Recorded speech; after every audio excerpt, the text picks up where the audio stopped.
یہ کہ پچھلے جو حادثے ہوئے ان کی بھی پیش کی جائے گی۔ تو اس میں جو ابھی میں نے جو سنا اس میں انہوں نے یہ کہا کہ جو سول ایویشن کی جو کنٹرول کرنے والے وہاں لوگ موجود تھے ان کا بھی قصور ہے، اور پائلٹ نے بات مانی نہیں، اور یہ تو پہلے دن ہی بات ہو رہی تھی۔ یہ میں نے دیکھی ہے جی، یہ عبوری رپورٹ ہے، ابتدائی رپورٹ ہے، تو اس میں کہہ دیا گیا ہے کہ سارے لوگ ذمہ دار ہیں، سی اے بھی ذمہ دار ہے، پی آئی اے بھی ذمہ دار ہے، کارپوریٹ کریو بھی ذمہ دار ہے،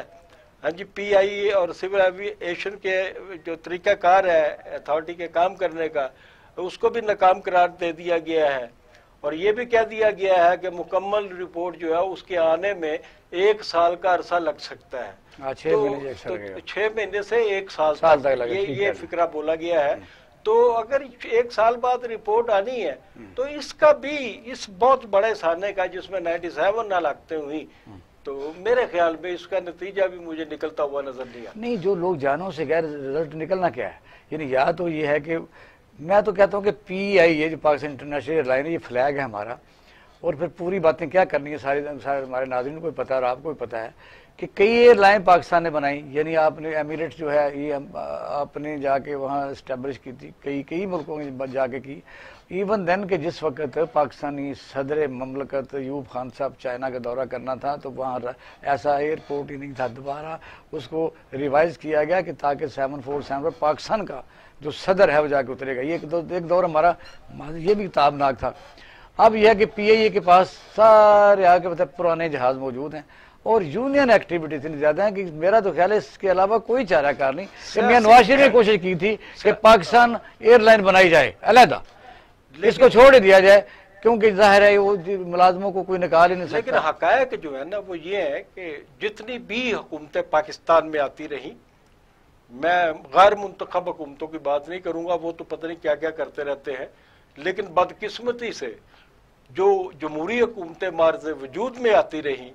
ان کا بھی یہی کام تھا کہ وہ اپنے کارکنوں کو ایک سیاسی رشوت کے طور پہ یا ان کو بلائج کرنے کے لیے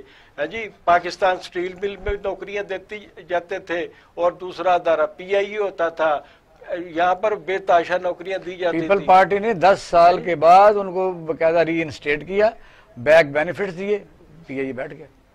تو حالانکہ میں نے دیکھا ہے کہ اقبال شاہ صاحب کہ جب ہم دوسرے ملکوں میں جاتے ہیں تو وہاں کے جو امیگرینٹس ہوتے ہیں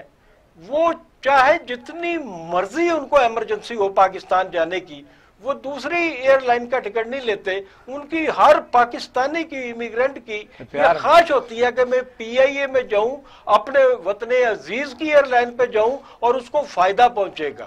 اور لیکن یہاں پر ایک اور جو سسٹم پی آئی اے نے کیا کہ وہ ایجنٹ جو ہے لوگوں کو ایلوکیٹ کر دیے۔ آپ کسی بھی ایجنٹ کے پاس چلے جائیں، تو ہم یہ بات کر رہے تھے، کسی بھی ایجنٹ کے پاس چلے جائے کہ جناب مجھے فلاں ملک کی ٹکٹ چاہیے، تو وہ دیکھ کے اپنا رجسٹر کہے گا جی ٹکٹ نہیں ہے۔ آپ دوسرے کے پاس جائیں گے وہ کہے گا جی ٹکٹ نہیں ہے، تیسرے کے پاس چلے جائیں وہ کہے گا ٹکٹ نہیں ہے۔ آپ پی آئی اے سے براہ راست کریں تو کچھ بکنگ مکمل ہو گئی ہے۔ جب آپ کسی نہ کسی طریقے سے ٹکٹ حاصل کر لیں اور پی آئی اے میں بیٹھ جائے تو اندر جا کے پتہ چلتا ہے کہ اتنی زیادہ سیٹیں خالی ہوتی ہیں جن کا شمار کرنا مشکل ہوتا ہے۔ تو یہ کرپشن نہیں ہے تو کیا ہے؟ بڑی زیادتی ہے یہ تو۔ اچھا، یہ ایک تو یہ ہے کہ پی آئی اے کی باہر رپورٹ آ گئی، رپورٹیں یہاں آتی رہتی ہیں۔ اس سے پہلے بہت بڑی خوشخبری تھی، بے شک اس کی وجہ کرونا ہی تھی، پوری دنیا میں تیل کی قیمتیں کم ہو گئی، پاکستان کو بھی اس سے فائدہ ہوا اور تیل کی قیمتیں کم ہو گئی۔ لیکن آپ نے دیکھا کہ جو سٹور کرنے والے ذخیرہ اندوز تھے انہوں نے عوام تک وہ فائدہ پہنچنے نہیں دیا، ان کے پیچھے حکومت لگی رہی۔ پھر یہ ہے کہ ان کو مختلف جگہوں سے آپ کو پتہ ہی ہے کہاں کہاں سے سپورٹ ہوتی ہے، یہ بہت بڑے بگ گنز ہیں، جس طرح شوگر مافیا ہے، شوگر مافیا نے بھی اسٹے لیے رکھا۔ اب اگر مہینہ گزر گیا انہوں نے چینی کا بھی بیچ لیا تو پھر کون ذمہ دار ہے؟ اور اسلام آباد ایئرپورٹ اپنا اسلام آباد ہائی کورٹ کے چیف جسٹس صاحب نے کہا کہ میں نے وہ رپورٹ یہ چھپا ہوا ہے، میں پلے سے بات نہیں کر رہا، میں نے رپورٹ پہلے پڑھی نہیں تھی، انہوں نے اسٹے خارج کر دی، مہربانی ان کی۔ اچھا، اب یہ ہے کہ اب تیل مہنگا ہونے جا رہا ہے جس کا شک تھا اس 1 جولائی کو، یعنی جو تیل ذخیرہ کیا ہوا تھا